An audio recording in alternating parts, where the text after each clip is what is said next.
नमस्ते बच्चों, कैसे हो? चलिए, आज हम देखेंगे व्याकरण में विशेषण का एक टॉपिक। देखते हैं विशेषण। तो विशेषण किसे कहते हैं? यहाँ पर मैंने परिभाषा लिखी है। संज्ञा या सर्वनाम की विशेषता बताने वाले शब्दों को विशेषण कहते हैं। बच्चों, अभी संज्ञा किसे कहते हैं ये हमें पता होना चाहिए। तो संज्ञा उसे कहते हैं कि जिसमें वस्तु, व्यक्ति, जाति, स्थान का बोध हो। और सर्वनाम किसे कहते हैं? तो वस्तु की जगह पर जिन शब्दों का इस्तेमाल होता है उन्हें हम सर्वनाम कहेंगे। तो संज्ञा और सर्वनाम से जैसे वाक्य बनते हैं, उन वाक्यों को की विशेषता दिखाने वाले शब्दों को हम विशेषण कहेंगे। देखिए, यहाँ पर उदाहरण मैंने लिखे हैं। सुदन एक गरीब लड़का था। देखिए, सुदन ये संज्ञा है। एक गरीब लड़का था। देखिए, सुदन एक लड़का था, वैसे हो सकता है वाक्य, लेकिन यहाँ पर गरीब लिखा है, तो ये गरीब क्या है? वाक्य में विशेषण है। सुदन एक लड़का था, लेकिन कैसा? तो गरीब, तो ये हुआ विशेषण। दूसरा वाक्य है, शिवाजी वीर पुरुष थे। शिवाजी पुरुष तो थे, लेकिन कैसे? तो वीर, तो ये वीर शब्द क्या हुआ? वाक्य में विशेषण दिखाता है कि शिवाजी वीर पुरुष थे। फिर विशेषण के चार भेद है। विशेषण के चार भेद है, कौन कौन से? आइए देखते हैं। पहला भेद है गुणवाचक विशेषण। दूसरा भेद है संख्यावाचक विशेषण। अभी संख्यावाचक विशेषण के दो पेड़ा विभाग है।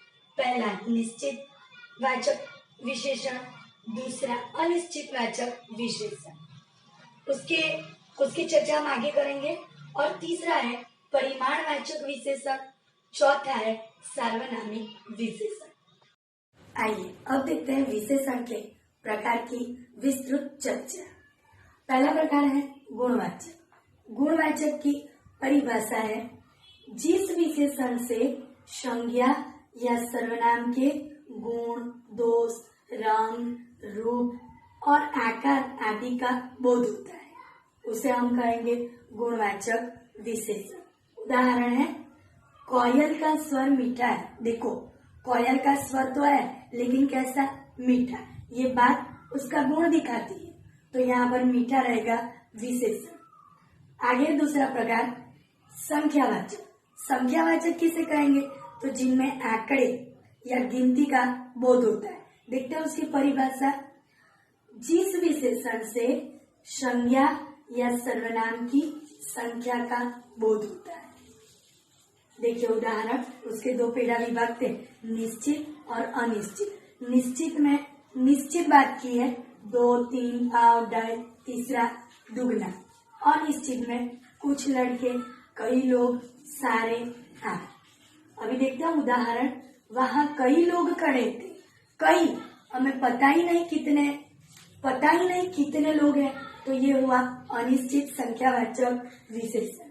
दूसरा है, उसने 10-10 के 4 नोट खरीदे। यहाँ निश्चित है कि 10-10 के ही 4 नोट खरीदे।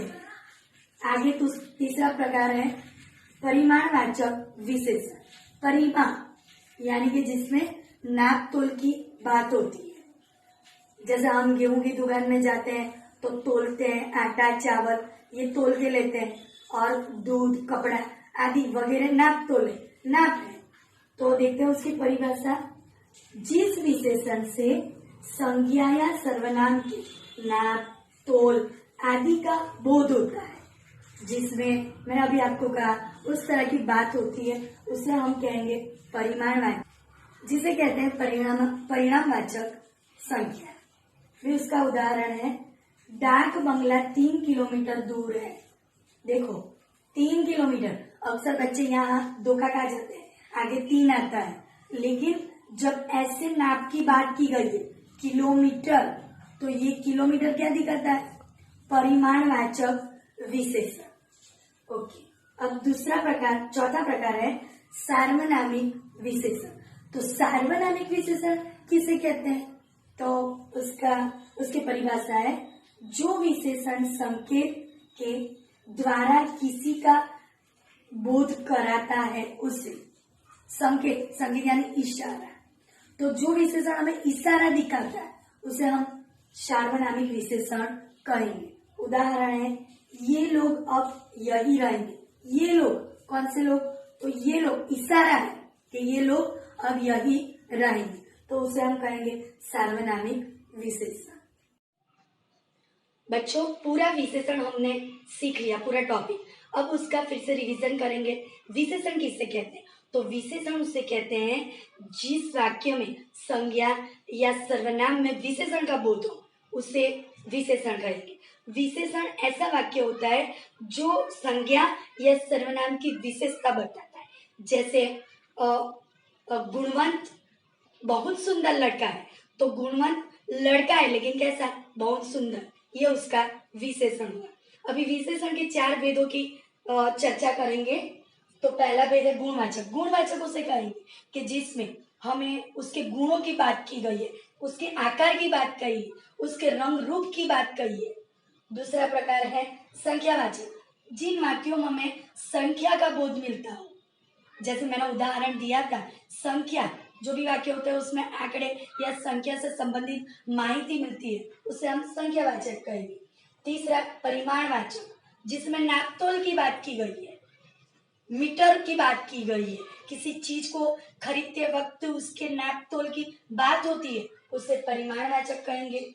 और चौथा प्रकार है सार्वनामिक, जिसमें संकेत, इशारे के वाक्य आते हैं, उसे हम सार्वनामिक विशेषण कहेंगे। Thank you.